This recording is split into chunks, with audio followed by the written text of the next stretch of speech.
Think your home Wi-Fi is safe. If your router still uses its default name or password, it's not. Let's fix that. Here's how to protect your Wi-Fi network the easy way. Your Wi-Fi is the doorway to your digital life.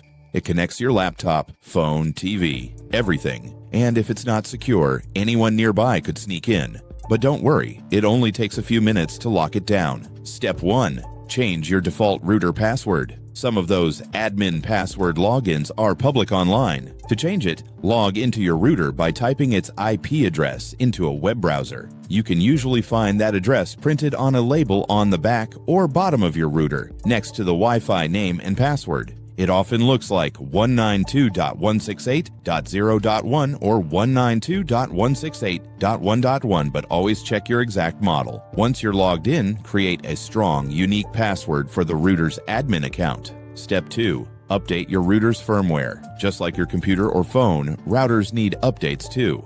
Firmware updates fix bugs and patch security holes that hackers could exploit. In your router's menu, look for Firmware Update or Software Update. If there's an option for automatic updates, turn it on. Step 3. Use WPA2 or WPA3 encryption.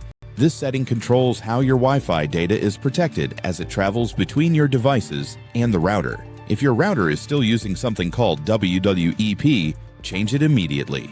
WEP is an outdated and easily broken security protocol. Hackers can crack a WEP-protected network in minutes using free tools. It's like locking your front door with a paperclip. Instead, select WPA 2PSKAES or WPA3 if available. They use modern encryption that keeps your connection private and your data safe.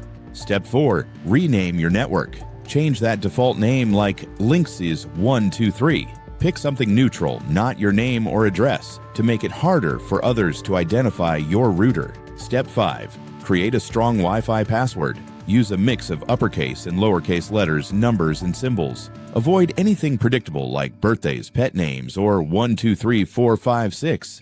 Step 6. Turn off WPS.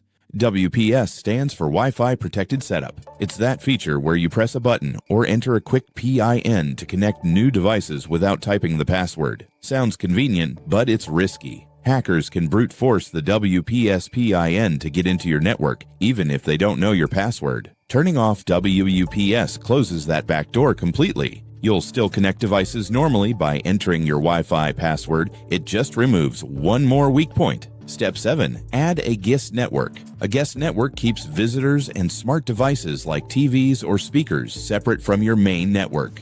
If one of those devices gets infected, your personal files stay safe. And finally, check who's connected every so often. Your router's dashboard will show a list of connected devices. If you see something you don't recognize, change your password right away. Reboot your router occasionally to refresh connections and apply any pending updates. Protecting your Wi-Fi isn't complicated, it's just overlooked. A few quick changes can secure your home and your data. If this helped, give it a like. And subscribe for more beginner-friendly tech tips every week.